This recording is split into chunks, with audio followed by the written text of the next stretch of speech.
যখন একটা মানুষ সমস্যা নিয়ে আসছে, মানে আমরা সবাই হয়তো বলে থাকি যে আমার মন খারাপ, ভালো লাগছে না, কিন্তু যখন পড়লাম, জানলাম, থিওরিটাকে প্র্যাকটিক্যালি ইমপ্লিমেন্ট করলাম, তখন বুঝলাম যে সাধারণ একটা মন খারাপ আর একটা মানুষের সিভিয়ার ডিপ্রেশন, যার সবসময় মনে হচ্ছে যে জীবনে বেঁচে থাকার কোনো মানে হয় না, এক্ষুনি মরে গেলে হয়তো এই সম্পূর্ণ ভেতর যে কষ্টটা আছে, এই কষ্টটা থেকে হয়তো আমি মুক্তি পাবো। ছেলে মেয়েদের মধ্যে এখন এই ধরনের টেন্ডেন্সি দেখা যায়, যে কোনো ছেলে মেয়ে হতে পারে সে সেলফ হার্ম করছে, কিন্তু তার ইন্টেনশনটা কিন্তু সুইসাইডের নয়। মানে আমি নিজেকে শেষ করে দিতে কিন্তু চাইছি না, কিন্তু আমি সেলফ হার্ম করছি। স্পেশাল চাইল্ডহুডে সে অন্য বাচ্চাদের ক্ষেত্রেও একটা ডিস্ট্রাকশনের জিনিস তৈরি করতে পারে। অনেক সময় কমিউনিকেট আমি করতে পারলাম না, তার ফলে অ্যাটেনশনটা পাওয়ার জন্য আমি হয়তো তার অ্যাটেনশন গ্র্যাব করার জন্য আমি কিছু মানে একটু খামচে দিলাম বা একটু জিনিস হয়তো নিয়ে নিলাম। হ্যাঁ, সেলফ হার্ম ডিফারেন্ট টাইপসের হতে পারে, হিটিং হতে পারে, আমি রিস্ক কাটিং হতে পারে, ব্যান করা হতে পারে, ছ্যাঁকা দেওয়া হতে পারে। কিন্তু ওই যখন আমার একটা ভেতরে নেগেটিভ প্রচণ্ড একটা কষ্ট হচ্ছে, তখন কিন্তু আমি ওই জিনিসটা করছি। এই ধরনের স্পেশাল চাইল্ডদের ক্ষেত্রে যে তাদের ধরুন মানে ক্লাসরুমে টিচার যে পড়াটা পড়াচ্ছে, তারা ওই পড়াটা আগেই পড়া হয়ে গেছে, তার ফলে তার ইন্টারেস্টই নেই ওই পড়াটাতে। এবারে টিচারও সেই তার স্পেশাল এবিলিটিটাকে হয়তো বুঝতে পারছেন না, বা জানেন না যে ওর স্কিলটা হয়তো আরো অনেকটা বেশি, মানে ওর পোটেনশিয়ালিটিটা আরো অনেকটা বেশি হচ্ছে। আমি একটা কথা জিজ্ঞেস করি, আপনি সিনেমাটা দেখেছেন? আমি শুনেছি, আমি দেখিনি। আপনার যে সিনেমাতে যে হিরো, সাউথের মুভি, তো ওরকম কি কোনো সময় দেখেছেন চোখের সামনে? ভুল ভুলাইয়া সিনেমা দেখে কেউ মানে কোনো একজন ক্লায়েন্ট হয়তো মঞ্জুলিকার মতো পুরোপুরি হয়ে গিয়ে সে হয়তো ওরকম ভাবে নেচে গেছে, সেরকমও কিন্তু আমরা দেখছি।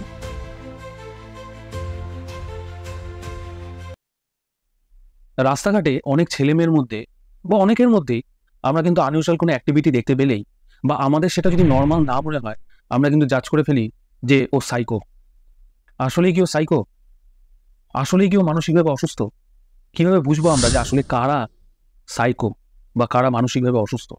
এখন বাচ্চাদের মধ্যে সব থেকে বেশি যে রোগটা দেখা দিচ্ছে সেটা হচ্ছে অটিজম স্পেকট্রাম ডিসঅর্ডার, যেটা তো এখনকার দিনের বাবা মায়েরা প্রচন্ড ইগনোর করে যাচ্ছে। কি করে বুঝবেন যে আপনার বাচ্চার মধ্যে এই রোগটা রয়েছে? এই রোগের লক্ষণগুলো কি কি, আর এটা কি পুরোপুরি কিওর করা সম্ভব? এই ভিডিওতে সমস্ত কিছুর উত্তর কিন্তু রয়েছে। আজকে আমার সঙ্গে ছিলেন ডাক্তার অর্পিতা পাল। ওনার থেকে আজকে আমরা কিন্তু এই প্রশ্নের উত্তরগুলো পেয়েছি এবং আরো অনেক বিষয় নিয়ে আলোচনা করেছি।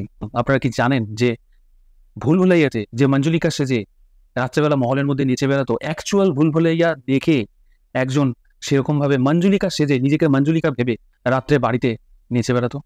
প্রথম থেকে শেষ পর্যন্ত ভিডিওটি স্কিপ না করে দেখতে থাকুন, অনেক কিছুর উত্তর কিন্তু পাবেন এই ভিডিওতে। তাহলে চলুন ভিডিওটি শুরু করা যাক। ম্যাম কেমন আছেন? একদম খুব ভালো। আচ্ছা ম্যাম, আপনার এই জার্নিটা কি হচ্ছে? আমি যদি মেন্টাল হেলথ সেক্টরের জার্নিটাকে আপনাকে একটুখানি বলি, তাহলে প্রথমেই বলবো যে খুব ভেবে চিনতে যে এই জার্নিতে এসেছিলাম সেটা কিন্তু একদম না। খুব সাধারণ পরিবারে যেরকম যা হয় আর কি, নয় ইঞ্জিনিয়ার নয় মেডিকেল প্রফেশন, সেরকমই একটা যেতে হবে, সেই ব্যাকগ্রাউন্ড থেকেই হয়তো আমি উঠে এসেছি। কিন্তু তারপরে কোথাও গিয়ে 11-12 আমার ছিল সাইকোলজি।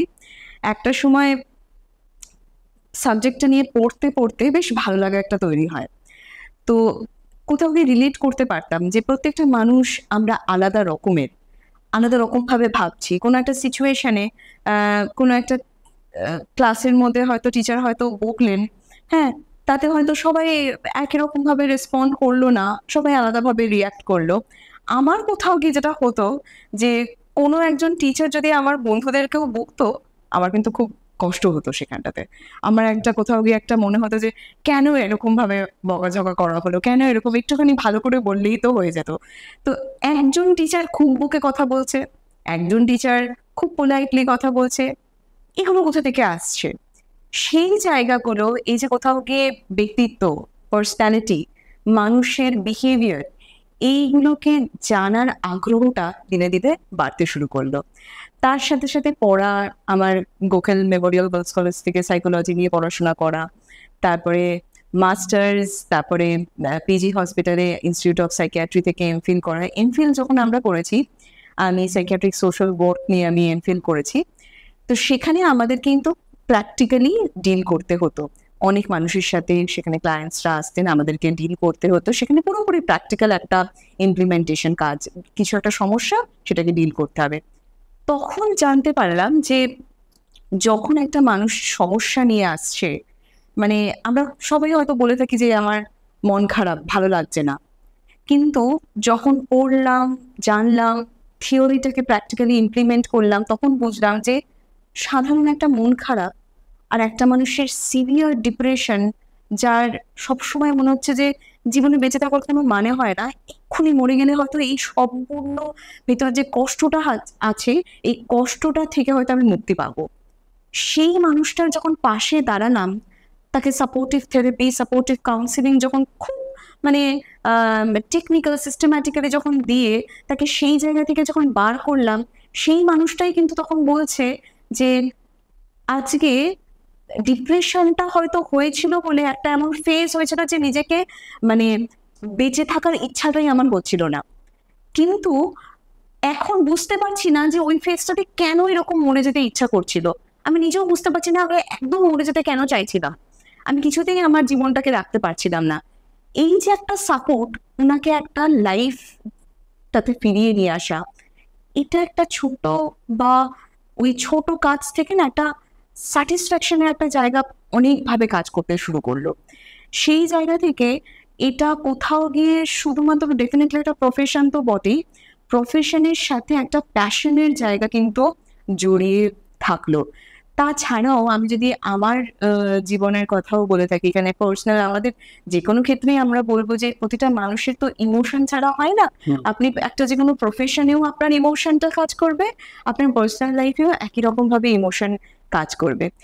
নিজের লাইফেও যখন এমন কোনো ঘটনা ঘটে যেখানে আপনি এক্সপেক্ট করবেন যে আমার পাশে কি মানুষগুলো আছে, বা তারা কি আমাকে একটু সাপোর্ট করছে বা একটু ভালোভাবে গাইড করছে, তখন যদি কেউ থাকে it's is well and good. যদি না থাকে তখন মনে হয় যে কেউ যদি হতো তাহলে বোধহয় এই সমস্যাটা আমি তাকে বলতে পারতাম বা একটু হালকা হতে পারতাম।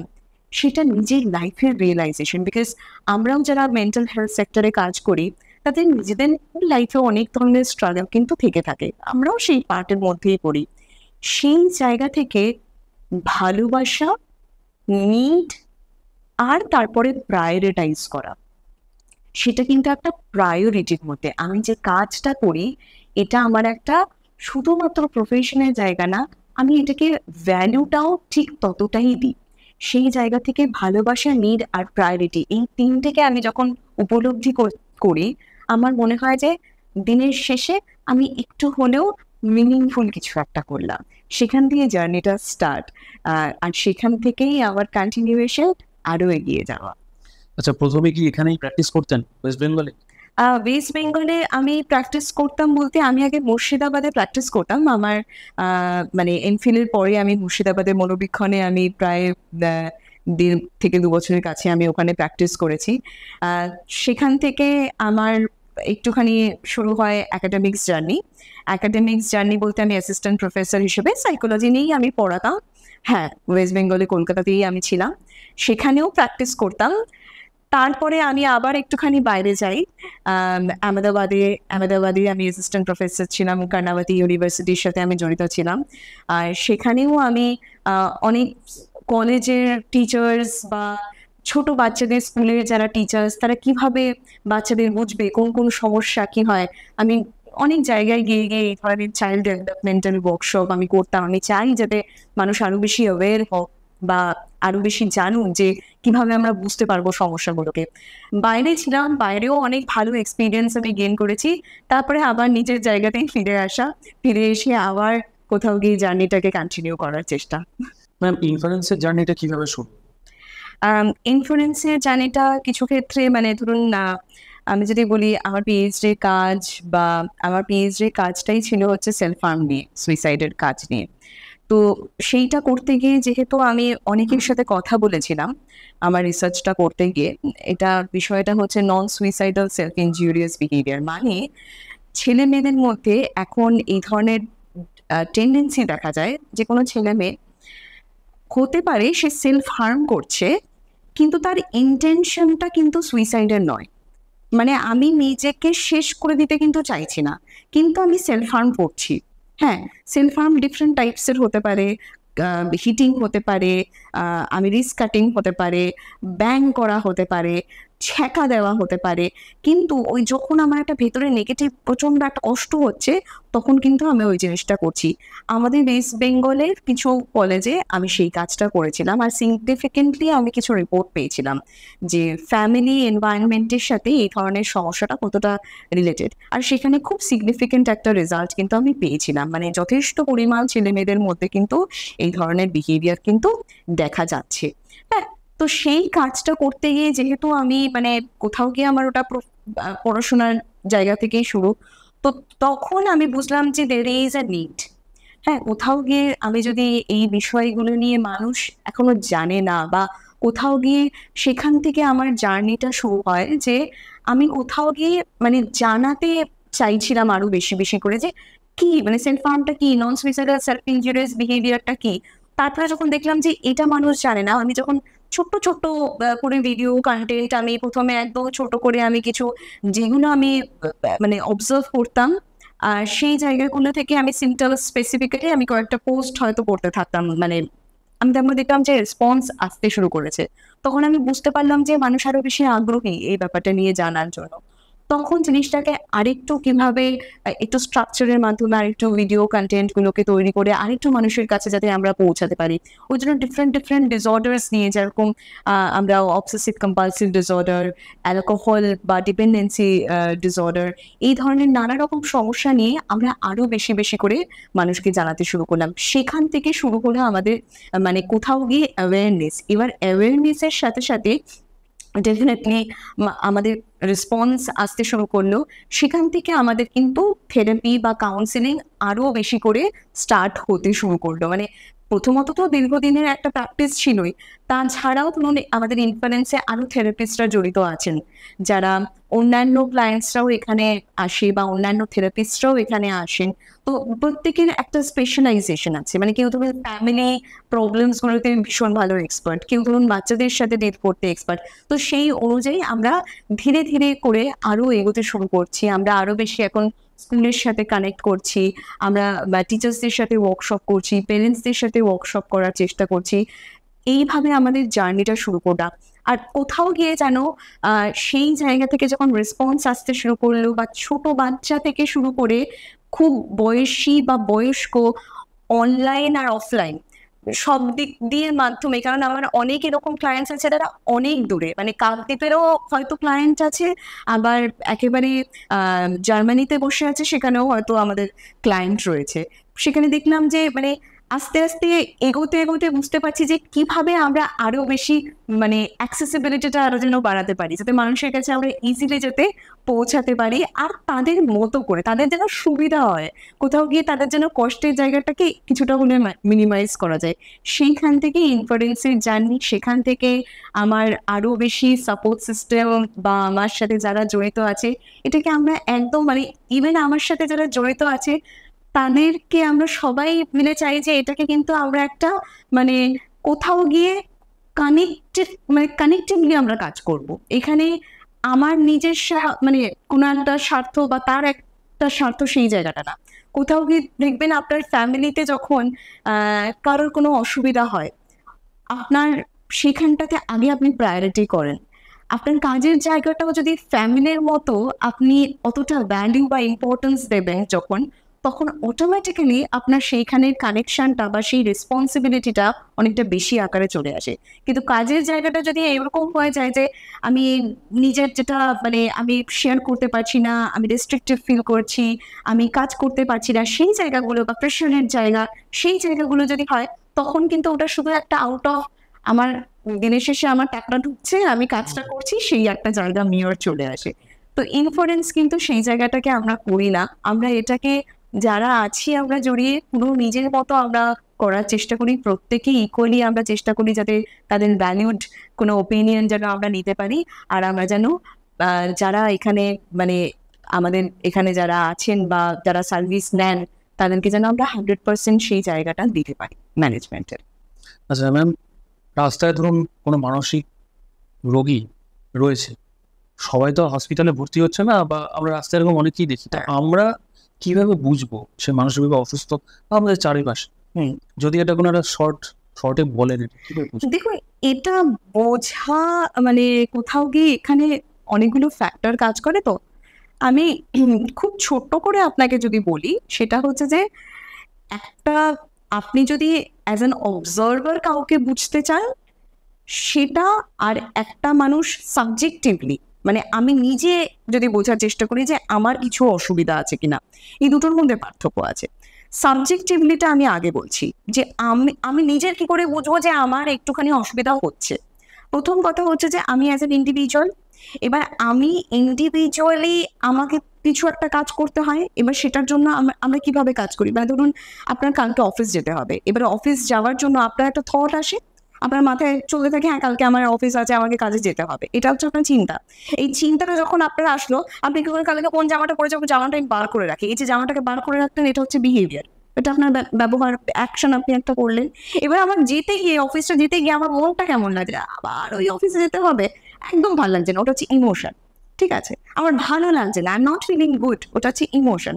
তাহলে আমার কোথাও গিয়ে একটা থট আসছে, কোথাও গিয়ে একটা ইমোশন হচ্ছে, আর তার সাথে আমি একটা বিহেভিয়ার, মানে কোথাও যদি ভালো লাগে, হ্যাঁ অফিসে তো বেশ ভালো, ওখানেও খাওয়া দাওয়া চলছে, হ্যাঁ একটা ভালো জামা কাপড় বার করে রাখি, হ্যাঁ ইউ ফিলিং গুড, তাহলে পজিটিভ একটা ইমোশন আপনার কাজ করলো।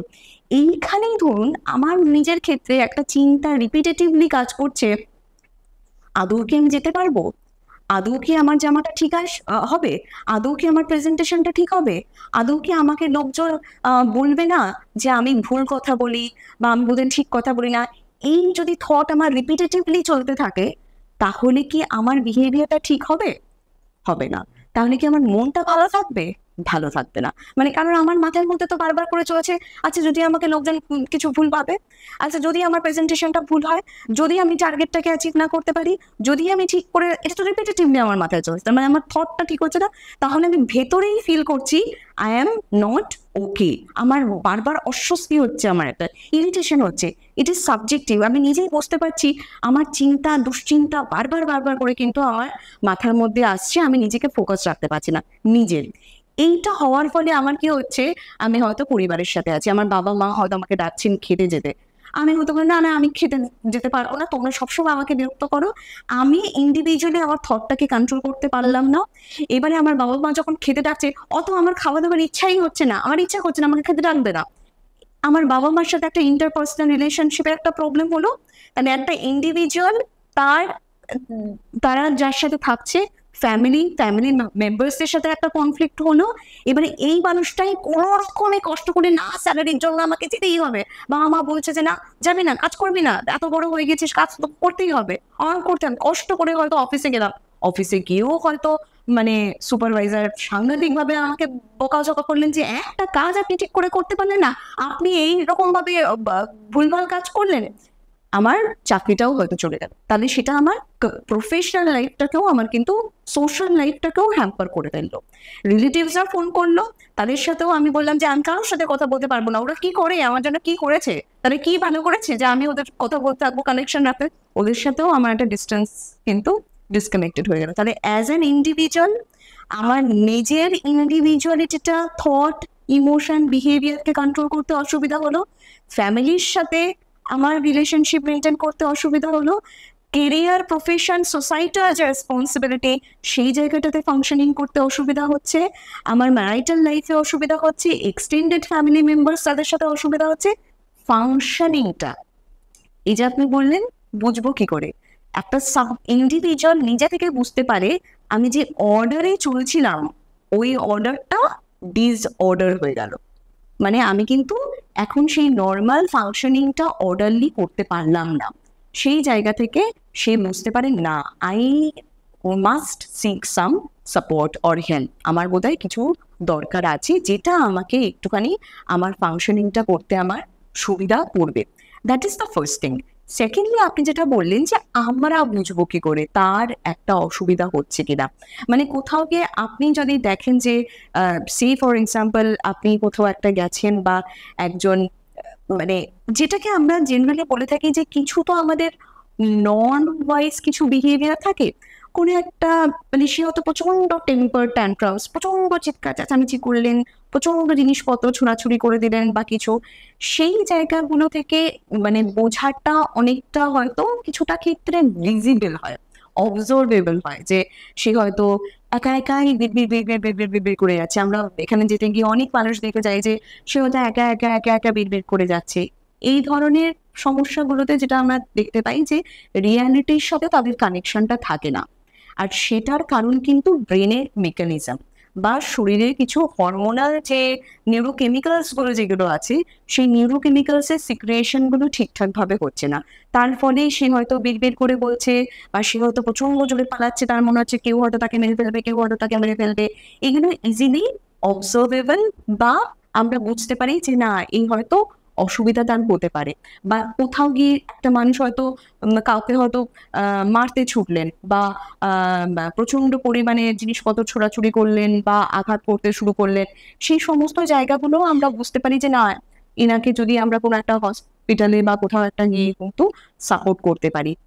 এরকম নানা ধরনের সমস্যা, এবারে সমস্যা অনেক ধরনের আছে, হ্যাঁ, কিন্তু কোথাও গিয়ে আমরা যেটা মানে বলে থাকি, যদি মনে হয় যে সেই মানুষটির বিহেভিয়ার, মানে বিহেভিয়ারটা তো খুব ইজিলি আমরা অবজার্ভ করতে পারি, বিহেভিয়ারটা যদি নর্মের থেকে একটুখানি অস্বাভাবিক হয়, তাহলে আমরা তাকে সেই সাপোর্টটা দেওয়ার জন্য তাকে নিয়ার বাই কোনো হসপিটাল হোক বা সাইকিয়াট্রিক সেন্টার হোক, আমরা সেই জায়গায় কানেকশনটা করে দেওয়ার চেষ্টা করতে পারি। মানে যেই বিহেভিয়ারটা মনে হচ্ছে যেটা স্বাভাবিক নয়, মানে সেটা হতে পারে মানে প্রচন্ড সিভিয়ার ডিপ্রেশনের জায়গায়, সে একেবারে বিছানা থেকে উঠতে পারছে না, খেতে পারছে না, চলতে পারছে না, সেটাও যেমন হতে পারে। কেউ বিড়বিড় করছে, সেটাও সেরকম হতে পারে। বা এরকমও হতে পারে যে সে একই কাজ রিপিটেটিভলি করে যাচ্ছে, ওটা চেক করে যাচ্ছে, বারবার বারবার করে সে চেক করে যাচ্ছে। এবারে সেক্ষেত্রে আমরা তাকে বলতে পারি, রেকমেন্ড করতে পারি, কিন্তু সে নিজে থেকে যদি ভলান্টারি, ওই জন্য আমি ফার্স্টে আপনাকে সাবজেক্টিভ জায়গাটা বললাম, কারণ এখানে বাইরের একটা মানুষ দেখে অবজার্ভ করে তাকে বলার থেকেও সে নিজে থেকে তার ইনসাইট যদি না থাকে, তাহলে কোথাও গিয়ে কিন্তু মানে ম্যানেজমেন্টের ক্ষেত্রে একটা রেস্ট্রিকশন চলে আসে। বাট হ্যাঁ, আমরা বুঝতে পারি বা আইডেন্টিফাই করতে পারি মানে কিছু কিছু ক্ষেত্রে যে বিহেভিয়ার্স গুলো মনে হয় যে একটুখানি স্বাভাবিকের থেকে হয়তো আলাদা হয়ে যাচ্ছে। আচ্ছা, মানসিক অসুস্থতার জন্য ওষুধ এবং থেরাপি, এই দুটোর মধ্যে পার্থক্য কি? এইখানটাতেই আমি আপনাকে বলি যে আপনি প্রথম যে মানে জাস্ট প্রিভিয়াস যে কোয়েশ্চেনটা করলেন আমাকে, যে কোথাও গিয়ে ধরুন যাদের সমস্যা আমরা বুঝবো কি করে এদের সমস্যা, যেখানে আমি বললাম যে রিয়ালিটির সাথে কানেকশনটা যেখানে বন্ধ হয়ে যায়, মানে কোনো মানুষ হয়তো মানে যেটাকে আমরা মেডিকেল টার্মে আমরা হ্যালুসিনেশন বা ডিলিউশন সেই জায়গাগুলো বলে থাকি, মানে ধরুন সে হয়তো তার মনে হচ্ছে যে আমার কানের মধ্যে কেউ কন্টিনিউয়াসলি কিছু একটা বলে যাচ্ছে, বা আমাকে বলে যাচ্ছে যে আমি কোনো একটা কাউকে মেরে ফেলি বা কিছু, মানে তাদের কোথাও গিয়ে কানেকশন, মানে হয়তো জিনিসটা নেই কিন্তু সে দেখতে পাচ্ছে, তার হয়তো মনে হচ্ছে যে এখানে দাউ দাউ করে আগুনটা চলছে, কিন্তু সেখানে হয়তো কিছুই নেই, ঠিক আছে, সেটা হতে পারে। সেই জায়গাগুলোতে যেগুলোকে আমরা জেনারেলি বলে থাকি যে একটু পার্টিকুলার কিছু স্পেসিফিক যে ডিসঅর্ডার্স গুলো, যেমন স্কিজোফ্রেনিয়া, ডিলিউশনাল ডিসঅর্ডার, এই ধরনের যে সমস্যাগুলো যেখানে রিয়ালিটির সাথে কানেকশনের জায়গাটা অনেকটা হ্যাম্পার্ড হয়ে থাকে, তাদের ক্ষেত্রে মেডিসিন ইজ মাস্ট। তাদের মেডিসিন ম্যানেজমেন্ট ছাড়া শুধুমাত্র থেরাপি বা কাউন্সিলিং আমরা জেনারেলি রেকমেন্ড করি না, তাদেরকে কিন্তু মেডিসিনের জায়গাটা নিতেই হবে। তাছাড়াও অন্যান্য যে সমস্যাগুলো আছে, যেমন আমি যদি আপনাকে বলি যে কিছু বাচ্চাদের যে চাইল্ডহুড সাইকোলজিক্যাল যে ডিসঅর্ডার্সগুলো আছে, যে see for example ADHD, attention deficit hyperactive disorder, autism spectrum disorder, এই ধরনের যে সমস্যাগুলো হলো কন্ডাক্ট ডিসঅর্ডার বা ইন্টেলেকচুয়াল ডিসেবিলিটি, এই ধরনের সমস্যাগুলোতে খুব বেশি মেডিসিন কিন্তু আমরা দিতে পারি না। তাদের জন্য specifically behaviour therapy, social skill training, parent management training, এই therapy, play therapy, group therapy, এইগুলোর মাধ্যমে কিন্তু তাদের স্কিলসগুলোকে আমরা এনহ্যান্স করতে পারি। কিছু অ্যাডাল্ট কেসেসের ক্ষেত্রে ধরুন ডিপ্রেশন, অ্যাংজাইটি, এই সমস্যাগুলো এগুলো খুব কমন, বা ডিপেন্ডেন্সি, অ্যালকোহল ডিপেন্ডেন্সি বা সাবস্টেন্স ডিপেন্ডেন্সি সিনড্রোম, এই ধরনের যে সমস্যাগুলো আছে সেই সমস্ত ক্ষেত্রে কিন্তু বোথ সাইকোথেরাপি অ্যান্ড মেডিসিন এই দুটোই কিন্তু একই রকম ভাবে প্রয়োজন। আমি রিলেশন আপনাকে বলতে পারি, কিছু ক্ষেত্রে দেখা যায় যে রিসার্চ যেটা বলে পার্টিকুলার কিছু রোগ, যেমন ওসিডি, যাদের ধরুন সিভিয়ার ওসিডি আছে, অবসেসিভ কম্পালসিভ ডিসঅর্ডার, এটা যাদের মধ্যে আছে, তাদের মেডিসিন, কিছুটা মেডিসিন আর ERP, exposure response prevention therapy, cognitive behaviour therapy, এই দুটোকে যদি আমরা চালাই তাহলে খুব এফেক্টিভিটি অনেক বেশি ভালো দেখা যায়, অনেক ভালো তাদের কিন্তু সিমটমসগুলোকে কিন্তু ম্যানেজ করা সম্ভব হয়। সেরকমই ডিপ্রেশন, যারা ধরুন সিভিয়ার ডিপ্রেশনে আছে তাদের ক্ষেত্রেও মেডিসিন, একই রকমভাবে থেরাপি একই সাথে কিন্তু কাজ করে। দুটোকে যদি আমরা চালাতে পারি সেটা আমাদের খুব ভালোভাবে কিন্তু কাজ করে। কিছু কিছু ক্ষেত্রে মেডিসিনের মানে যারা ধরুন দীর্ঘদিন ধরে মেডিসিন নিচ্ছেন, কিছু সময় দেখা যায় যে মেডিসিনটা রেজিস্ট্যান্ট হয়েছে, সেক্ষেত্রেও কিন্তু থেরাপি মানে খুব ভালোভাবে কাজ করে। কিছু ক্ষেত্রে therapy also is required to medicine compliance, কারণ ডিপ্রেশনের পেশেন্টদের মধ্যে এরকম অনেক সময় দেখা যায় যে তাদের একটা মেডিসিন তারা নিতে চান না, তারা কিছুতেই মেডিসিন ইনটেক করতে চান না, বা বাইপোলার ডিসঅর্ডার, এই ধরনের সমস্যার ক্ষেত্রেও দেখা যায় যে তারা মেডিসিন নিতে চান না। কিন্তু সেই জায়গায় কি হয়, মেডিসিন কমপ্লায়েন্সটা যেহেতু থাকে না, তাদের সমস্যা কিন্তু আবার রিল্যাপস করে যায়, অনেক সময় সেই প্রবলেমসগুলো আবার চলে আসে। তো আমরা জেনারেলি যেটা মানে প্র্যাকটিস করতে গিয়ে দেখে থাকি যে দুটোকে যদি আমরা ইকুয়ালি ব্যালেন্স করে চলতে পারি, কারণ এখন সাইকিয়াট্রিস্টরা ভীষণ ভালো, ভীষণ স্কিলড অ্যান্ড এফিশিয়েন্ট, তারা জানেন কোন সাইড এফেক্ট মেডিসিনের থাকলেও সাইড এফেক্টসকে কীভাবে ম্যানেজ করা যায় বা কীভাবে কন্ট্রোল করা যেতে পারে, তারা সেই নিয়েও খুব ভালোভাবে কিন্তু তারা স্টাডি করেন, আর সেই অনুযায়ী তারা মেডিসিন কিন্তু রেকমেন্ড করেন। তো দুটো ইকুয়ালি ইম্পর্টেন্ট, দুটোকে কোনো রকমভাবেই আমরা কিন্তু মানে নেগেট করতে পারি না। কিন্তু কিছু particular therapy, specifically child therapy বা কিছুর ক্ষেত্রে therapy is must, where medicine doesn't require, we do not need medicine. Medicine ছাড়া শুধুমাত্র থেরাপি দিয়ে কিন্তু স্কিল ডেভেলপমেন্টগুলো করা হয়, কিন্তু দুটোই মাস্ট। স্পেসিফিক যদি একটা বিষয় নিয়ে আলোচনা করি, যে একটু আগে বললেন যে বাচ্চাদের ক্ষেত্রে অটিজম স্পেকট্রাম ডিসঅর্ডার, এই জিনিসটা কি?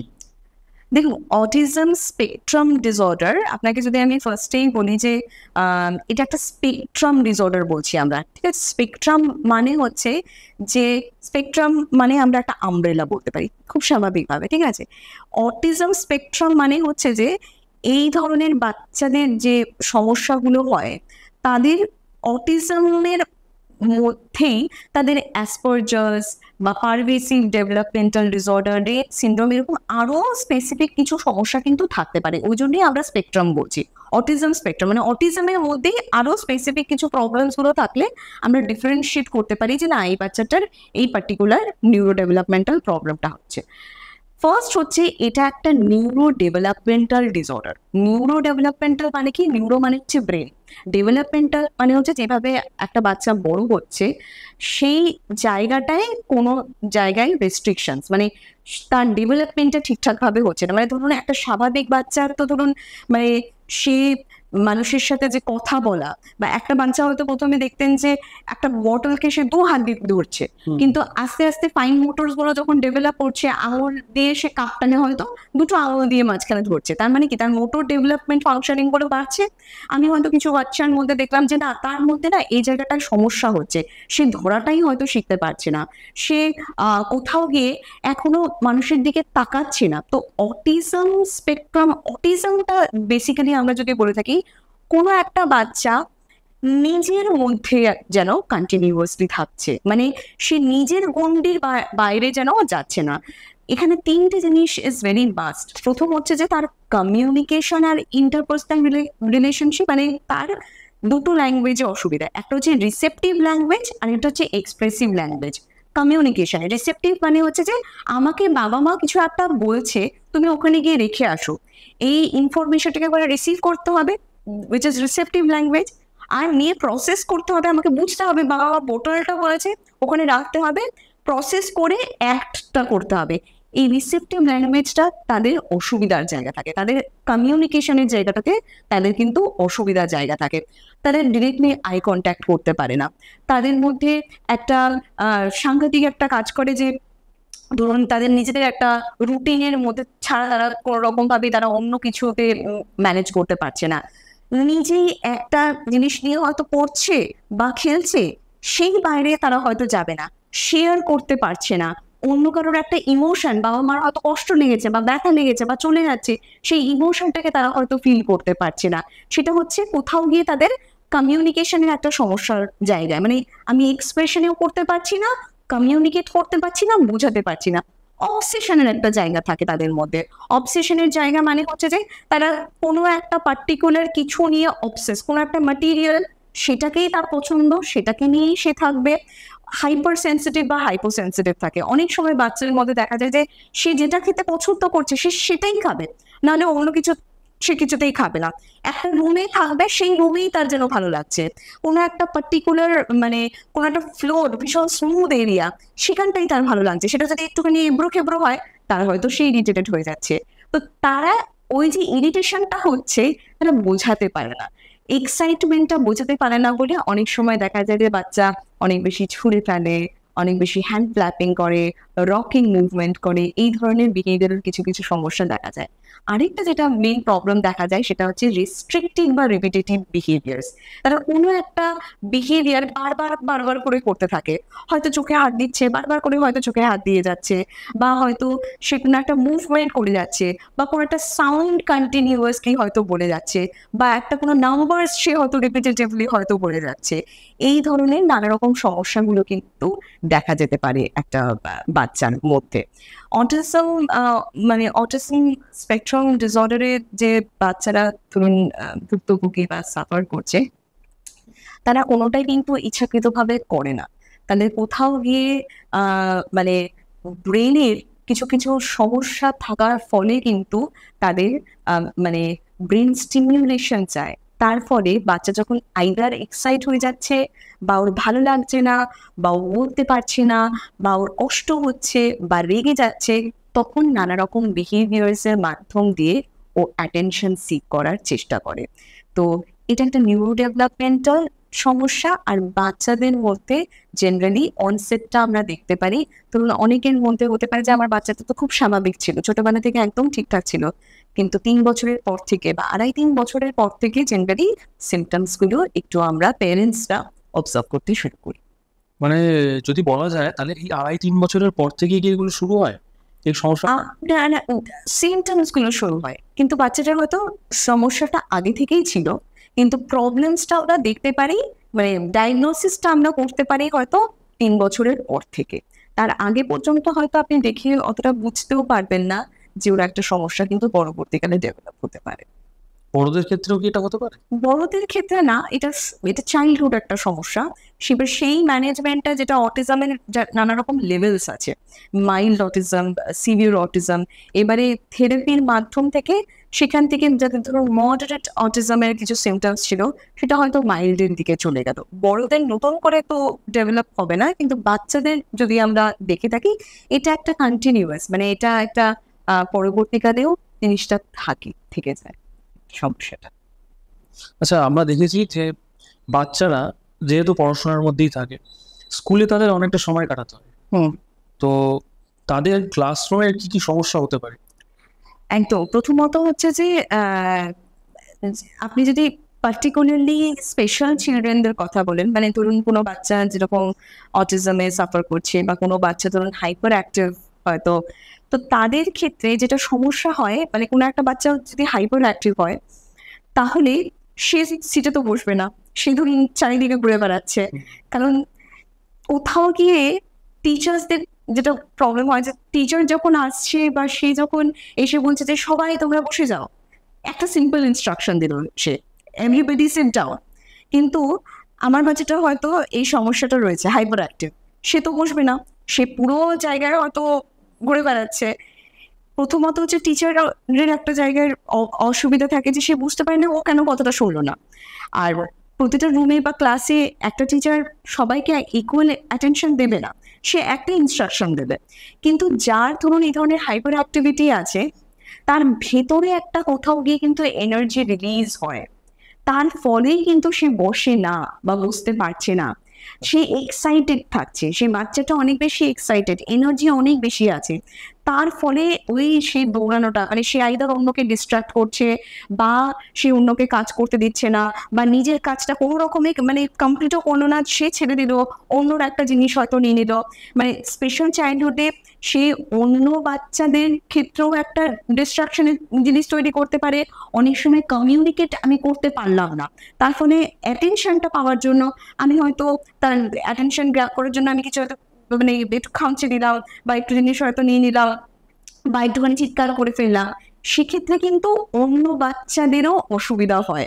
মানে তারাও তো বুঝতে পারে না, কারণ সবাই ছোট ধরুন, তো অন্য পিয়ার্স যারা, তাদের মধ্যেও একটা হচ্ছে যে ওই পার্টিকুলার বয়সে ইমিটেশনটা বেশি হয়।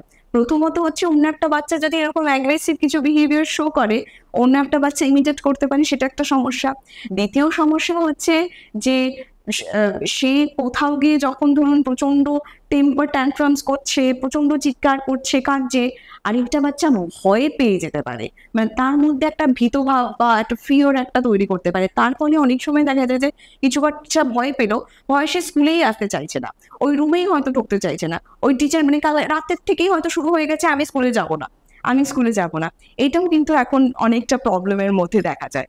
আরও কিছু সমস্যা যেটা হয় সেটা হচ্ছে যে এই ধরনের স্পেশাল চাইল্ডের ক্ষেত্রে যে তাদের ধরুন মানে ক্লাসরুমে টিচার যে পড়াটা পড়াচ্ছে, তারা হয়তো পড়াটা আগেই পড়া হয়ে গেছে, তার ফলে তার ইন্টারেস্টই নেই ওই পড়াটাতে। এবারে টিচারও সেই তার স্পেশাল এবিলিটিটাকে হয়তো বুঝতে পারছেন না বা জানেন না যে ওর স্কিলটা হয়তো আরো অনেকটা বেশি, মানে ওর পোটেনশিয়ালিটিটা আরো অনেকটা বেশি হচ্ছে। তার ফলে ওই বাচ্চাটার অ্যাডাপ্ট করতে অসুবিধা হচ্ছে, অ্যাডজাস্ট করতে অসুবিধা হচ্ছে, কোথাও গিয়ে তার নিজের লার্নিং এর অসুবিধা হয়, আর হচ্ছে যে অন্য পিয়ার্সদের লার্নিং এর ক্ষেত্রেও কিন্তু অসুবিধা সে তৈরি করতে পারে। মানে কোথাও গিয়ে হচ্ছে বিহেভিয়ারাল সমস্যাগুলো কিন্তু কন্টিনিউ থেকে যেতে পারে। আর টিচারের সাথেও কিন্তু একটা জায়গায় কিন্তু একটা মানে মানে কমিউনিকেট করা বা বোঝার যে জায়গাটা, সেই জায়গাটাতে অসুবিধার একটা, this all are the challenges, এগুলো একটা চ্যালেঞ্জেস হতে পারে যারা স্পেশাল ধরনের বাচ্চারা রয়েছে। আচ্ছা, এরা যখন বড়, ধরুন এদের ট্রিটমেন্ট করা হলো না, কোনো বাবা মা অত কেয়ার করলোই না, ট্রিটমেন্ট করলোই না, তাহলে বড় হয়ে কি এই সমস্যাটা থেকে যাবে? প্রথমত তো থেকে যাবে, আর দ্বিতীয়ত হচ্ছে যে এই সমস্যাগুলো আরো নতুন নতুন প্রবলেমস গুলো কিন্তু নিয়ে আসতে পারে। মানে ধরুন একটা বাচ্চাকে যার এই ধরনের এক্সাইটমেন্ট আছে, সে হয়তো বার করতে পারছে না, হয়তো বাড়ি থেকে সবাই হয়তো বলছে, গ্র্যান্ড প্যারেন্টরা বলছে ও ইচ্ছাকৃতভাবে করছে, ও কিছুই না, ও বড় হতে হতে ঠিক হয়ে যাবে। তার ফলে কি হচ্ছে, কোথাও গিয়ে হয়তো সেই বাচ্চাটাকে আমাদের থেরাপি বা মানে তাকে শেখানো হচ্ছে না কিছু জিনিস।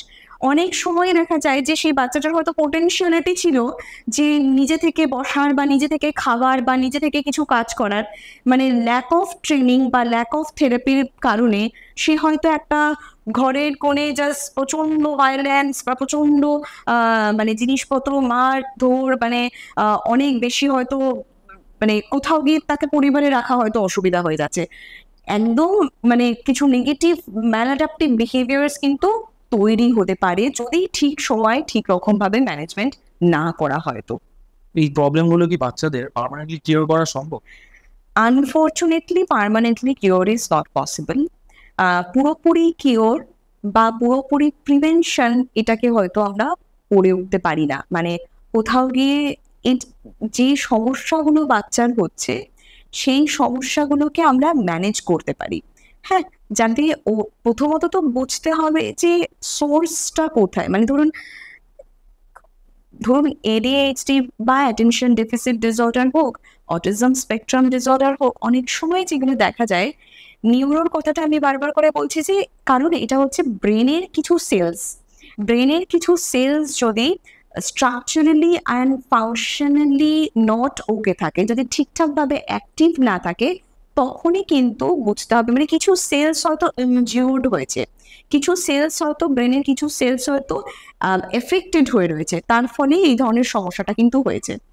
এবারে এবার যে সেলসগুলো ধরুন ইনজিওর্ড, সেইগুলোকে থেরাপির মাধ্যমে মানে প্র্যাকটিস, রিপিটেটিভ প্র্যাকটিসের মাধ্যমে সেইগুলোকে মানে রিইনফোর্স করা হয়, যাতে সেইগুলোকে কিছুটা ফাংশনিং আমরা করতে পারি, ফাংশনাল আমরা যেন করতে পারি।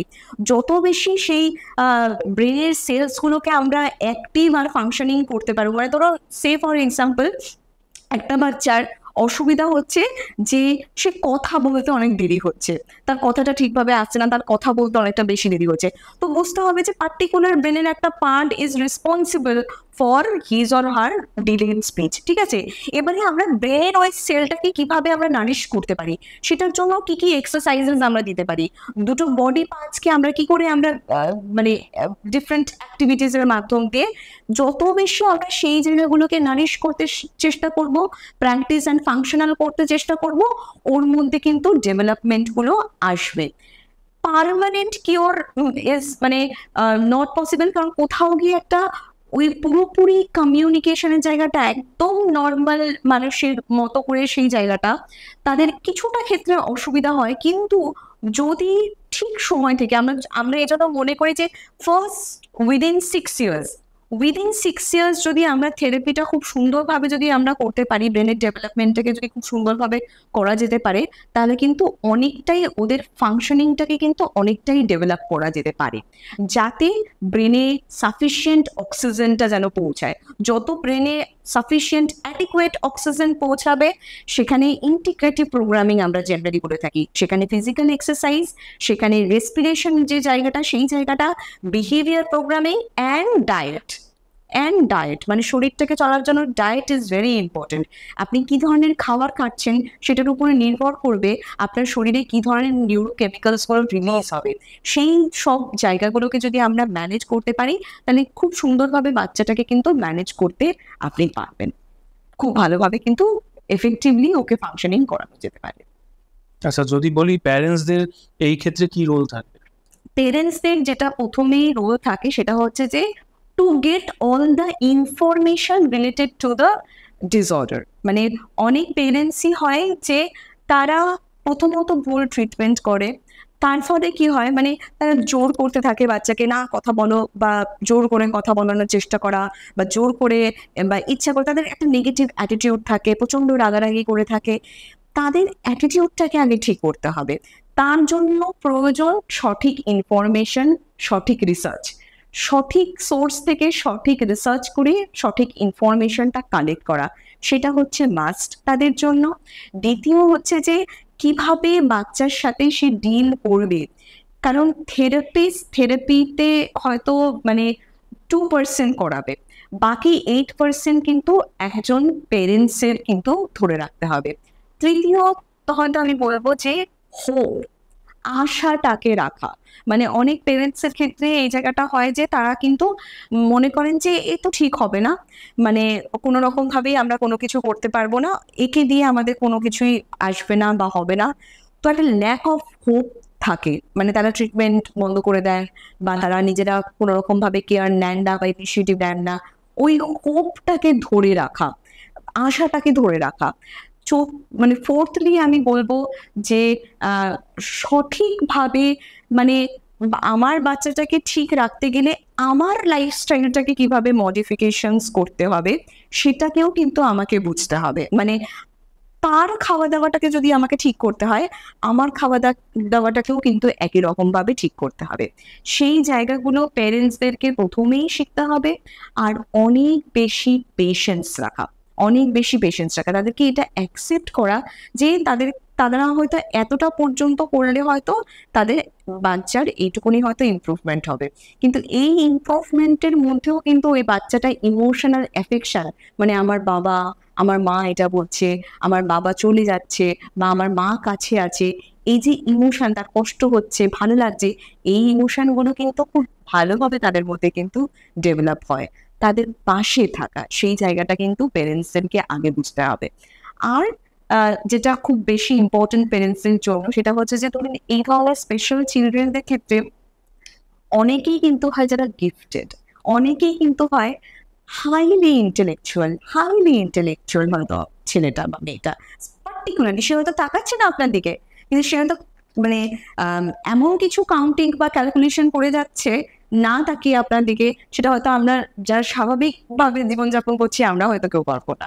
তো তাদেরকে যদি আমরা সঠিকভাবে রিসোর্সগুলো দিতে পারি, তার ভেতরে সে যেটাকে নিয়ে হয়তো এসছে সেটাকে কিন্তু আমরা অনেক বেশি ঠিক জায়গায় হয়তো গাইড করতে পারি বা ঠিক জায়গায় হয়তো নিয়ে যেতে পারি।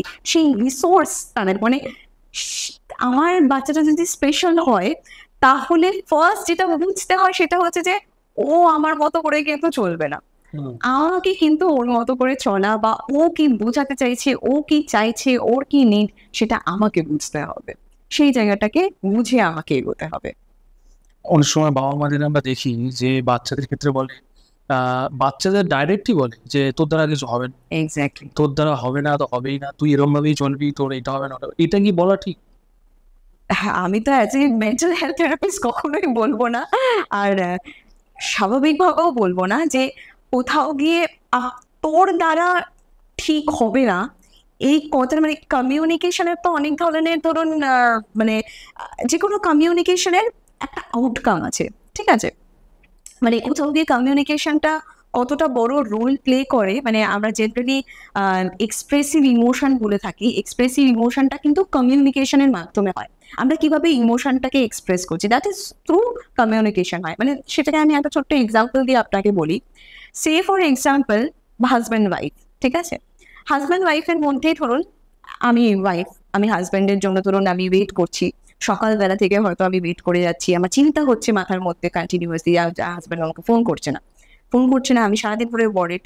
হয়তো রাতের বেলা গিয়ে এইদিকে আমি প্রচন্ড টেনশন করে যাচ্ছি, রাতের বেলা হয়তো আমার হাজব্যান্ড আমাকে ফোন করলো, আমি হয়তো বললাম you are such an irresponsible person, তুমি একদম দায়িত্ব জ্ঞানহীন একজন মানুষ, তোমার দ্বারা কিছু হয় না, কিছুই বোঝো না, কিছুই ঠিকঠাক করে রাখতে পারো না, ঠিক করে সংসারটা করতে পারো না, এটা আমি বলতে পারি। আমি যদি বলি তাহলে আমার হাজব্যান্ড অপোজিট দিকে এটাই ভাববে যে আচ্ছা সবকিছু পরে আমি রেসপন্সিবল, আমি তোমার জন্য কাজকর্ম করছি, পরিবারের জন্য করছি, আমি তাও রেসপন্সিবল, দায়িত্ব জ্ঞানহীন মানুষ। সেইটা তার কাছে কিন্তু মেসেজটা সেটা পৌঁছালো, কিন্তু সিচুয়েশনটা কি ছিল, কারণটা কি ছিল, আমি আমি কোথাও গিয়ে আমি ওয়ারিড ছিলাম, আমি কি এক্সপেক্ট করছিলাম সে যাতে কল করে, কিন্তু আমি যখন বললাম তাকে কি বললাম, তুমি একজন দায়িত্ব জ্ঞানহীন মানুষ, মানে কোথাও গিয়ে আমি একটা ব্রেন দিলাম, দোষারোপ করলাম, কিন্তু কোথাও গিয়ে আমার মেসেজটা কি আমি পৌঁছালাম না, মানে আমি এক্সপেক্ট করছিলাম তোমার কলের, এবার মেসেজটাকে যদি আমি এরকম ভাবে নিতাম যে I was expecting your call, আমি তোমার কলের এক্সপেক্ট, আমি সকাল থেকে টেনশন করছি, মানে কথাটাকে তুমি একজন ইরেসপন্সিবল মানুষ না বলে আমি যদি কথাটাকে এইভাবে শুরু করতাম, আমি না তোমার কলের ওয়েট করছিলাম, আমার প্রচন্ড টেনশন হচ্ছিল, আমার প্রচন্ড নার্ভাস লাগছিল, আমি ভাবছিলাম তুমি কোথায় গেছো, তুমি কল করছো না কেন, সেই জায়গাটাকে কি আমি ব্লেমিংটা দিলাম? ব্লেমিংটা দিলাম না, কিন্তু আমার মেসেজটা কিন্তু এক থাকলো, যেটা হচ্ছিল সেটা আমি ডিরেক্টলি বললাম। একটা পেরেন্টসের ক্ষেত্রেও এটা হয়, একটা পেরেন্টস যখন বলে একটা বাচ্চাকে তোর দ্বারা জীবনে কিছু হবে না, মানে সে কিন্তু একটা ইনসিকিউরিটিতে ভুগছে আদৌ ও চাকরিটা পাবে কিনা, কিন্তু সে যখন বলে সে বলে যে তোর দ্বারা হবে না, আর এই মেসেজটাতে কি হচ্ছে ওর মধ্যেও একটা কোয়েশ্চেন মার্ক, কনফিডেন্স একটা কোয়েশ্চেন মার্ক যাবে, আচ্ছা আমি কি আদৌ পারবো, আমাদের কি হবে না। আর এটা কিন্তু আমি দেখছি, মানে প্র্যাকটিক্যালি এক্সপিরিয়েন্স করছি প্রতিদিন প্র্যাকটিস করতে গিয়ে, যে আচ্ছা ম্যাম আমি যদি পরীক্ষার হলে গিয়ে মনে হয় যে আমি যদি ঠিকভাবে না লিখতে পারি, আমার মা তো বলেছে আমাকে তোর দ্বারা কিছু হয় না, আমার মনে হয় সত্যিই বোধ হয় আমার দ্বারা হবে না, টিউশনে পারি কিন্তু এক্সাম হলে গিয়ে আমি পারছি না লিখতে একদম, কারণ আমার মাথায় মধ্যে চলতে থাকে না মা তো বলেছে সত্যিই বোধ হয় আমার হবে না, আমি কিছুই হয়তো লাইফে করতে পারবো না, আমাকে হয়তো গিয়ে এটা করতে হবে, আমি কিছুই করতে পারবো না। কিন্তু ওই যে মেসেজটা আপনার, আপনি কনসার্নড ও আপনি, আমি চাইছি তোর রেজাল্টটা ভালো হোক, এইটা যদি আমি বলতাম কথাটা, তাহলে হয়তো সেটা সাপোর্টিভলি ওর কাছে কাজ করতো। কিন্তু আমি যখন বলছি তোর দ্বারা হবে না, এটা তার কাছে কিন্তু সে বুঝবে না যে my mother is expecting me to perform well, ওর কাছে এটা হলো যে আচ্ছা সত্যি বোধ হয় আমি পারবো না। ডেফিনেটলি এই ধরনের মেসেজগুলো যদি অ্যাজ এ পেরেন্টস আমরা নিজেদেরকে একটুখানি রেকটিফাই করতে পারি, আমরা যদি ঠিকভাবে একটুখানি, কিছুই না, it is just a practice, এটা একদিনে হয় না, শুধু বলার আগে একটুখানি ভাবা যে আমার মেসেজটা ওর কাছে কিভাবে পৌঁছাচ্ছে, তার কাছে কিন্তু একটা থ্রেট হিসেবে পৌঁছাচ্ছে। আমি যখন চোখ বড় করে একটা আঙুল দেখিয়ে কথা বলছি, একটা ছোট বাচ্চা তার মেসেজটাতে কিন্তু তার মানে সে বুঝবে না, সে বুঝবে চোখটা বড় করেছে, ওটা ভয়ের জিনিস, সে কনফিউজ হয়ে যায়, ওটা আদৌ মানে ঠিক কতটা মানে তার মধ্যে একটা ভয় তৈরি হয়, ভয়ের একটা জায়গা কাজ করে ওই নেগেটিভ কমেন্টস গুলো থেকে। আমরা এগুলোকে ক্রিটিক্যাল কমেন্টস জেনারেলি বলে থাকি যারা এই ধরনের প্র্যাকটিস আমরা করে থাকি।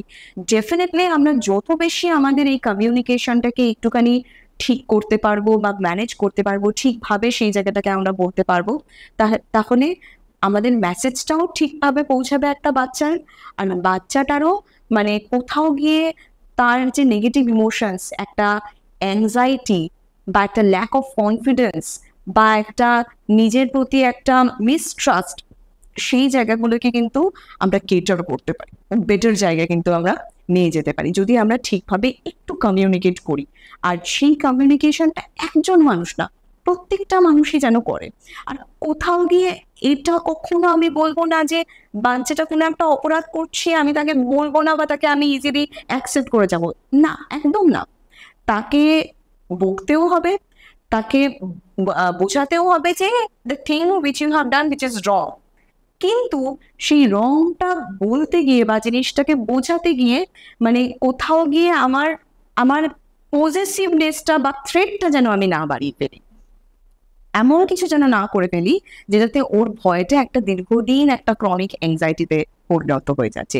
সেই জায়গাগুলোতে আমাদের প্যারেন্টসদের বা টিচার্সদের যদি আমরা অনেক বেশি একটুখানি মানে আরো বেশি আমরা অ্যাওয়্যার হতে পারি, অনেকটা বেটার হয়তো আমরা ম্যানেজ করতে পারবো। অনেকের ক্ষেত্রেই হয় যে আমরা জানি না, বাচ্চাটা হয়তো প্রচন্ড দুরন্ত, আমরা হয়তো যে ইচ্ছা করে চঞ্চলতার মধ্যে হচ্ছে, কিন্তু আমরা হয়তো জানি না ওকে আমি কিভাবে ম্যানেজ করবো। ওর এক্সাইটমেন্টে ও হয়তো বসছে না, হয়তো করছে না, ও হয়তো একটুখানি করেই চলে যাচ্ছে, আমরা ওর শয়তানি ইচ্ছাকৃত, ওর কালকেই বেড়েছে আজকে ইচ্ছাকৃত করছে না, অ্যাপারেন্টলি তাই মনে হবে, নিজের বাচ্চাকে ওটাই মনে হবে যে ইচ্ছাকৃত করছে না। কিন্তু সেটাকে যদি আমরা ম্যানেজ করতে পারি তাহলে সেই জায়গাকেও কিন্তু আমরা একটু ম্যানেজমেন্টের জায়গায় নিয়ে যেতে পারবো সঠিকভাবে। আচ্ছা, আপনার পেশাগত জীবনে সব থেকে টাফ মানে চ্যালেঞ্জিং কেস কি কোনো ছিল এরকম? চ্যালেঞ্জিং কেস মানে সব থেকে টাফ বা চ্যালেঞ্জিং কেস বলতে গেলে ছিল মানে, কিন্তু সেই জায়গাগুলো হয়তো এখনো আমি নিজেকে মনে করি যে না, এখনো চ্যালেঞ্জিং কিছু জিনিস হয়তো বাকি আছে, আরো অনেক চ্যালেঞ্জেস হয়তো আসবে। সেখানে পার্টিকুলার কোনো একটা কেসকে নিয়ে হয়তো বলা যেতে পারে না, তবে হ্যাঁ, এরকম যখন আমি হয়তো পড়াশোনা করছি বা যখন প্র্যাকটিস শুরু করেছি, সেরকম জায়গায় কিছু হয়তো কেস আমি ডিল করেছি। তার মধ্যে একটা কেস আমার এখনো মনে আছে। একটি মেয়ে, সে আমাদের হসপিটালে ভর্তি ছিল দীর্ঘদিন ধরে। সে মানে প্রায় 2 উইকসের বেশি সে কোনো খাওয়া দাওয়া জল কিছু খায়নি, কোনো মুভমেন্ট ছিল না তার, মানে আই বলস বলবো তার কিন্তু মানে কোথাও এদিক থেকে এদিক হতো না। সেই জায়গায় সে ইনপেশেন্ট মানে আইপিডিতে আমাদের হসপিটালাইজ ছিল আমাদের হসপিটালে। তো তাকে কিন্তু আমরা ধীরে ধীরে ধীরে ধীরে কোথাও গিয়ে একটা দীর্ঘদিন ধরে তাকে ছোট্ট ছোট্ট করে কাজের মাধ্যমে তাকে সাপোর্টিভ থেরাপির মাধ্যমে আস্তে আস্তে সেই মেয়েটাকে মানে মেডিসিন প্লাস থেরাপি, সেটার মাধ্যমে তাকে আমরা সেই জায়গা থেকে বার করে নিয়ে এসে একটা স্বাভাবিক, মানে সেই মেয়েটি অনেকটা ট্রমাটাইজ ছিল, অনেকটা মানে ট্রমাটিক ঘটনা তার জীবনে ঘটেছিল, কিন্তু তাকে আমরা সেই জায়গা থেকে বার করে সে এখন তার জীবনে মানে ফাংশনিং দিক থেকে সে মোটামুটি ভালোভাবে সে ফাংশনিং সে করতে পারছে। এরকম আরো অনেক কেস, মানে হয়তো কিছু কিছু চ্যালেঞ্জিং কেস কিছু ক্ষেত্রে কিছু বাচ্চাদের মধ্যে হয় যে সে বাচ্চাটা হয়তো মানে বসেই না, বা সে হয়তো বসা কাকে বলে সেটাই হয়তো যায় না। তো ছোট্ট ছোট্ট মানে প্র্যাকটিস করতে করতে করতে করতে ডিফারেন্ট অ্যাক্টিভিটিসের মাধ্যম দিয়ে সে হয়তো এখন ইনস্ট্রাকশন ফলো করে, বা সে হয়তো যেগুলো পড়লে পরে সে কথা শুনে সেটাকে ইনস্ট্রাকশন ফলো করে সেটাকে হয়তো রেসপন্ড করছে। এই ছোট ছোট চ্যালেঞ্জেসগুলো যখন আমরা অ্যাচিভ করতে পারি, সেই সবটাই যেন মনে হয় যে এগুলো খুব মানে ভালো লাগার একটা জায়গা। মানে খুব টাফেস্ট সেরকম ভাবে আমি কখনো বলবো না, কারণ টাফের থেকেও আমি যেটাকে বলবো বা চ্যালেঞ্জিং এর থেকেও আমি এটাকে বলবো ইট ইজ এ কাইন্ড অফ প্রতিদিনের একটা শেখা আর প্রতিদিনের একটা মানে ভালো লাগার জায়গা। মানে এখানে আমি যদি টাফ কথাটাকে ইউজ করে থাকি বা চ্যালেঞ্জ কথাটাকে ইউজ করে থাকি, তাহলে আমার মনে হয় ওটা একটু নেগেটিভ হয়ে যায়। তো আমার কাছে জিনিসটা হচ্ছে যে তাদেরকে আমি কতটা, বা আমরা যারা টিম যারা আছি তাদেরকে কতটা আমরা সাপোর্টিভলি তাদের মানে ফাংশনিংটাকে ইজি করছি, and it is a continuous journey. আর সেই জার্নিটা which is very positive journey, সেটা প্রতিদিনের একটা জার্নি চলছে, সেটা প্রতিদিনের আমাদের শেখা চলছে। কারণ প্রতিটা বাচ্চা আলাদা, প্রতিটা ক্লায়েন্টস আলাদা, প্রতিটা সিমটমস আলাদা, প্রত্যেকের সিমটমস আলাদা, প্রত্যেকের থেরাপির প্রগ্রেস আলাদা, সবটাই কিন্তু মানে খুব, তবে এইটুকুনি জানি যে কিছু কিছু স্পেসিফিক থেরাপি একই রকমভাবে কিন্তু মানে এফেক্টিভিটি দেয় বা খুব পজিটিভ রেজাল্ট হয়তো দিয়েছে। পার্টিকুলার কিছু কিছু থেরাপি হয়তো খুব পজিটিভ রেজাল্ট আমাকে দিয়েছে। তো টাফেস্ট কথাটা আমি ইউজ করতে চাই না, রাদার আই উড ইউজ কি ইট is a very positive journey, যেটা শুরু করেছি, যেটা আমরা এখনো চলছে, বা আমরা চাই যে এটাকে নিয়ে যেন আরো বাচ্চাদের সাথে বা আরো নানা রকম ক্লায়েন্টস ইনফ্লুয়েন্সের সাথে যুক্ত হোক, আর আমরা যেন আরো বেশি এগিয়ে নিয়ে যেতে পারি। It's not toughest, it is a kind of একসাথে চলা, একসাথে কন্টিনিউয়াস চলা। কারণ প্রত্যেকেরই একটা জীবনের একটা লাইফ স্প্যান আছে, তো কোথাও গিয়ে সেটা যেন মিনিংফুলি একটুখানি মানে আজকের দিনটা যেন আমার কাছেও একটা খুশির দিন হয়, আজকের দিনটা যেন যে বাচ্চা বা যে অ্যাডাল্ট যেই আমাদের সাথে জড়িত হবে তার কাছেও যেন একটা খুশির দিন হয়। সেখানে tough rather I would say একটা মানে ভালো লাগার দিন যেন আমরা সবাই মিলে কাটাতে পারি। তো সেটাই আমার প্রফেশন, সেটা আমার ভালো লাগার, সেটা আমার কাজ, মানে সেটাই আমার মানে কন্টিনিউয়েশন। আমি একটা কথা জিজ্ঞেস করি, আপনি সিনেমাটা দেখেছেন? আমি শুনেছি, আমি দেখিনি। অপরিচিত সিনেমাতে যে হিরো, সাউথের মুভি, তো ওরকম কি কোনো সময় দেখেছেন চোখের সামনে যে মাল্টিপল ডিসঅর্ডার মেবি অত কিছু একটা দেখিয়েছে ওখানে? হ্যাঁ হ্যাঁ হ্যাঁ, একদম একদম একদম মাল্টিপল ডিসঅর্ডার শুধুমাত্র না, মানে ইভেন এরকমও দেখেছি যে ভুল ভুলাইয়া সিনেমাটা তো আপনারা সবাই দেখেছেন। ভুল ভুলাইয়া সিনেমা দেখে কেউ মানে কোনো একজন ক্লায়েন্ট হয়তো মঞ্জলিকার মতো পুরোপুরি হয়ে গিয়ে সে হয়তো ওরকম ভাবে নেচে গেছে, সেরকমও কিন্তু আমরা দেখেছি। সেরকম দেখেছেন? সেরকমও মানে এরকম কোনো হ্যাঁ, সিনেমা দেখে সে অনেক বেশি এফেক্টেড হয়েছে, শুধুমাত্র ভুলভুলিয়া না। এখন রিসেন্টলি ওই একটা সিরিজ বোধহয় বেরিয়েছে যে আমাদের ওই সাউথের একটা ঘটনা ঘটেছিল ডেড বডির সাথে, সেটার একটা সিরিজ বোধহয় বেরিয়েছে হইচইতে, আমি জানি না এক্স্যাক্টলি কোথায়। সেটার সাথেও মানে অনেকেই দেখে এফেক্টেড কিন্তু হচ্ছেন, মানে এই আমি ওটাকে পজিটিভলি বলবো না, মানে এই সিরিজগুলো কিন্তু সিরিজ বা মুভিজগুলো কিন্তু অনেককে এফেক্ট করছে, ওটা দেখে অনেকের কিন্তু ডিসোসিয়েশন হয়েছে, সে নিজেকে সেই রূপ হয়তো নিতে শুরু করেছে। ইভেন অনেকের হয়তো মানে সাংঘাতিক পরিমাণে স্লিপকে হ্যাম্পার করে দিয়েছে। আর মাল্টিপল ডিসঅর্ডারের কেস তো ডেফিনেটলি মানে পার্সোনালিটি ডিসোসিয়েশনের কেস তো আমাদের কাছে মানে আমরা মানে অনেকটাই প্রচুরই ডিল করে থাকি। ইভেন বাচ্চা বলতে এরকম 14-15 বছর বয়সী ছেলে মেয়েদের মধ্যেও আমি দেখেছি সে হয়তো হঠাৎ করে এমন একটা রূপ নিচ্ছে যে সে হয়তো বয়স্ক দিদা হয়ে যাচ্ছে, দিদা হয়ে গিয়ে অনেক বেশি ইনস্ট্রাকশন দিচ্ছে, এই ধরনের সমস্যাগুলো হচ্ছে, মানে সে পুরোপুরি নিজে চেঞ্জ হয়ে গিয়ে এমনভাবে কথা বলছে, এমনভাবে কমেন্ট করছে, এমনভাবে ইনস্ট্রাকশন দিচ্ছে, সবাই হয়তো ভয় পেয়ে যাচ্ছে। বা এই জিনিসগুলো কিন্তু আমাদের সমাজে বেশিরভাগ ক্ষেত্রে ভূত ধরাই বলে যে তার মধ্যে কোনো আত্মা ঢুকে গেছে। এক্স্যাক্টলি। কিন্তু এই দিকটা দিয়ে কেউ ভাবে না, কিন্তু সায়েন্সের দিকটা দিয়ে কেউ ভাবে। হ্যাঁ, ওটা যেটা হয় প্রথমে আমরা যেটা দেখি, তারা প্রত্যেকেই প্রথমে নিয়ে যান ফেথ হিলার্সদের কাছে, টুকটাক বা জড়িবুটি সেই জায়গাগুলো থেকে করেন, আর ওটাতে এই অ্যালায়েড সিস্টেমগুলো তাদেরকে কিন্তু হেল্প করে। মানে একটা সেটারও একটা সাইন্টিফিক কারণেই যখন তাদেরকে কিছু জল টল যাই হোক যেরকম যারা করে টরে যাওয়ার পরে খুব স্বাভাবিক ওই ডিসোসিয়েশনের সমস্যাগুলো সাইকোলজিক্যাল কারণেই হয়, তো সেগুলো কিন্তু আবার রিল্যাপস করতে থাকে, আবারও হতে থাকে। তো আমরা যদি ঠিকভাবে ওটাকে ম্যানেজ করতে পারি তাহলে কিন্তু এই ধরনের সমস্যাগুলোকে খুব খুব ভালোভাবে কিন্তু ট্রিট করা যায়, খুব ভালোভাবে কিন্তু ম্যানেজ করা যেতে পারে। কিন্তু এখনো পর্যন্ত হ্যাঁ, ভূতে ধরা বা বয়স হয়ে গেছে, এই জিনিসগুলো কিন্তু এখনো পর্যন্ত আছে। আপনারা হয়তো সেই জায়গাগুলোকে অনেক বেশি করে আপনারা দেখেছেন বা চর্চা করেছেন সেই জিনিসগুলো তো এই যেটা বললেন আপনি মাঞ্চলিকটা শেষ এরকম, এটা কি আমাদের কলকাতাতেই হয়েছিল? সে কি বাড়িতে এরকম বিছানা আছে? মানে এইটাকে নিয়ে আমি খুব বেশি হয়তো ডিসক্লোজ করতে পারবো না, আচ্ছা, তবে কলকাতার না হলেও ওয়েস্ট বেঙ্গলের মধ্যেই কেসটি ছিল। ওই নিচে বেলা তো রাত্রিবেলা। হ্যাঁ, সে একদম মঞ্জলিকা হয়ে পুরোপুরি সেই জায়গাটা ছিল। এটাকে যেহেতু আমাদের থেরাপিতে কিছু কনফিডেন্সিয়াল কিছু আসপেক্টস থাকে, আমরা ওগুলোকে ডিসক্লোজ করতে পারি না। তবে হ্যাঁ, কোনো সিরিজ দেখে কোনো মুভিজ দেখে পুরোপুরি সেই জায়গাটাকে মানে ডিফারেন্ট একটা পার্সোনালিটি আমি তৈরি করে তার মতো করে আচরণ করা, তার মতো করে বিহেভিয়ার করা, এই জিনিসগুলো কিন্তু হয়েছে, আমরা নিজেরাও ডিল করেছি।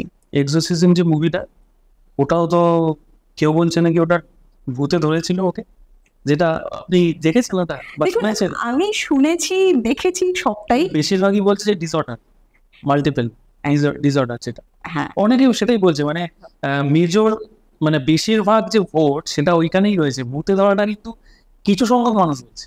এক্স্যাক্টলি। এটা নিয়ে এটা আপনার কি মনে হয়? মানে এটা কি দেখুন, আমি যাই হোক আমি ভূতের জায়গাটাকে অনেক বেশি মানে প্রথমত নিজে থেকে মানি না, আর দ্বিতীয় কথা আমি সেই ব্যাপারে আমার খুব একটা নলেজ নেই, আমি জানি না, আই ক্যানট কমেন্ট অন ভূতে ধরার জায়গাটা। কিন্তু যেহেতু আমি ডিল করেছি ডিসোসিয়েশনের ক্ষেত্রে বা মাল্টিপল পার্সোনালিটি ডিসঅর্ডারের ক্ষেত্রে, এই ধরনের যাদের কনভার্সন ডিসঅর্ডার, মানে এরকম হতেই পারে যে আপনি হয়তো দেখছেন যে মুখ টুক বেঁকে গিয়ে, আমি এরকমও কেস দেখেছি পুরো একদম ধনুর মতো হয়ে গেছে, শরীরটা পুরো বেঁকে ধনু হয়ে গেছে। হ্যাঁ, পুরো তাদেরকে হয়তো অন্য কেউ দেখে মানে ভয় পেয়ে যাচ্ছে, মানে পার্টিকুলার একটা নির্দিষ্ট সময়ের জন্য না হয়েই যাচ্ছে আস্তে আস্তে। তো সে ধরুন একটা পার্টিকুলার সময় তার হয়তো মানে বাড়িতে কিছুটা অশান্তি হলো, সে হয়তো মানে অজ্ঞান হয়ে গেল, মানে সে হয়তো প্রচন্ড কনভালশনস হচ্ছে, ট্রেমর হচ্ছে, সে মুভ করতে পারছে না। অনেক সময় এরকম দেখা যায় যে জিভ একদম বেরিয়ে সে এখানে লেগে থাকে, শরীর বেঁকে যায়, হাত পা ভেঙে যায়, বেন্ড হয়ে যায় পুরো। এটা কিন্তু সাইকোলজিক্যাল কারণে হয়। আর অনেকের মনে হতে পারে ও ইচ্ছাকৃত করে করছে, বা অনেকের মনে হতে পারে যে না না, এই কিছু একটা হয়েছে, এক্ষুনি কিছু একটা এসছে, ওর মধ্যে আত্মা এসছে। অনেকে হয়তো সেটা সেরকম ভাবে করে, সবাই অ্যাটেনশনটা সেই দিকে দিয়ে দেয়। জল টল দেওয়া, তারপরে জুতো টুতো দিয়ে শোকানো, তারপরে চামচ দিয়ে দাঁত খোলার চেষ্টা করা, এইগুলোতে ক্ষতি আরো বেশি। আর সেগুলো একটা মিথ, মানে যত ওগুলো করবো তাতে কিন্তু ওর মানে সমস্যা আরো বাড়বে, আর সমস্যা নতুন করে প্রবলেম হওয়ার কিন্তু একটা চান্স থাকে। তো তার কিছু প্রিকশনস আমাদের নিতে হয় এই ধরনের সমস্যাগুলো হলে। তো ডেফিনেটলি আমরা যেটা বলে থাকি, দীর্ঘদিন ধরে যেহেতু আমরা এই লাইনে আছি, এই ধরনের কেসেস প্রচুর আমাদের কাছে এসছে, আর আমরা খুব ভালো রেজাল্ট পাই, মানে কাউন্সেলিং করার পরে বা থেরাপি করার পরে এই ধরনের সমস্যাগুলোকে কিন্তু আমরা খুব ভালোভাবে এফেক্টিভলি ম্যানেজ করতে পারি।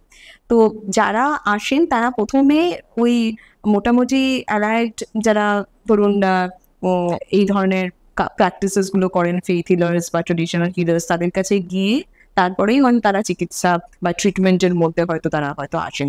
কিন্তু আমি হয়তো বলবো যে আমাদের ট্রিটমেন্টটা যদি ঠিকঠাকভাবে করা যেতে পারে, তাহলে কিন্তু তাদেরকে যথেষ্ট ভালো পরিমাণে, আর এটা আমি বলবো যে যারা ফেথ হিলার্স, মানে সাইকোথেরাপি বা সাইকোলজি স্পেকট্রামটা আমরা কিন্তু কখনোই একা কাজ করা পছন্দ করি না। আমরা সবসময় কমিউনিটি ছাড়া আমরা কাজ করতে পারবো না। আমরা ওই একটা ঘরের মধ্যে বসে একজন মানুষ একজনের সাথে কথা বলে তার সম্পূর্ণ ব্যাপারটা ঠিক হয়ে যাবে, উইচ ইজ নট পসিবল। একজন অ্যাডিকশনের যিনি মানে সাফার করছে, সে যখন ওই অ্যালকোহলের দোকানের পাশগুলো দিয়ে যাবে, তার একটা মানে রিল্যাপস হওয়ার চান্স অনেক বেশি থাকবে, তার ক্রিমিং হবে, তার অটোমেটিক্যালি শরীরের মধ্যে অনেকগুলো সিমটমস আসবে। তো উইদাউট কমিউনিটি আমরা কখনোই ইন্ডিভিজুয়ালি কিন্তু প্র্যাকটিস করতে পারি না। তো আমরা সবসময় ইনক্লুড করি, আমরা চেষ্টা করি যাতে যারা এই ফেথ হিলার্স বা মন্দিরে, এনাদেরকেও যদি আমরা একটু, যারা একদম মানে পরিবারের থেকে তারা প্রথমে বিলিভটাই তাদের ওখানে থাকে যে আমি মন্দিরে গিয়ে আগে ঠিক করাই, বা এনার কাছে যাই, ইনি ঝাড়ফুঁক করবে, এর সাথে ঠিক হয়ে যাবে। তো তাদেরকেও যদি আমরা কিছুভাবে গাইড করতে পারি, মানে তাদেরকে আমরা ছড়িয়ে দেওয়ার জন্য বলছি না, তারাও যদি একটুখানি সাইন্টিফিক্যালি, তারাও যদি একটুখানি পজিটিভলি ডিল করেন বা কিভাবে বুঝে যেতে করতে পারেন, তার জন্য কমিউনিটি ওয়ার্কার্স যারা আছে, তারা যদি একটু আশা ওয়ার্কার্স যারা আছে, তারা সঠিকভাবে এখন ডিএনএইচপিতে অনেক তাদেরকে ট্রেনিং দেওয়া হচ্ছে, আর তারা খুব ভালো কাজ করছেন। তো সেই জায়গাগুলোতেও যদি আমরা ডেভেলপ করতে পারি, আই উড সে কি সেই জায়গাটাও অনেক বেটারমেন্ট হবে। তবে আমি পার্সোনালি ভূত ধরা বা সেই জায়গাটাকে মানি না। ম্যাম অনেক ধন্যবাদ আমাদের চ্যানেলে সময় দেওয়ার জন্য। আর আগামী দিনে নিশ্চয়ই আপনার সময় অনুযায়ী আমরা চেষ্টা করবো এর পরে অন্য কোনো বিষয় নিয়ে আলোচনা করার। আজকের মতন তাহলে ভিডিওটা এখানেই শেষ করছি। ম্যাডামের থেকে অনেক কিছু আজকে জানলাম। আপনাদের কেমন লাগলো অবশ্যই কিন্তু জানান, কমেন্ট করে জানান। ভালো লাগলে অবশ্যই কিন্তু লাইক করবেন, শেয়ার করবেন। আর ম্যাডামকে কীভাবে যোগাযোগ করবেন তার ডিটেলস কিন্তু ডিসক্রিপশন বক্সে দেওয়া থাকবে, অবশ্যই চেক করে নেবেন। ভিডিওটা আজকের মতন এখানেই শেষ করছি, দেখা হচ্ছে নেক্সট ভিডিওতে। ততক্ষণ গুড বাই, টেক কেয়ার।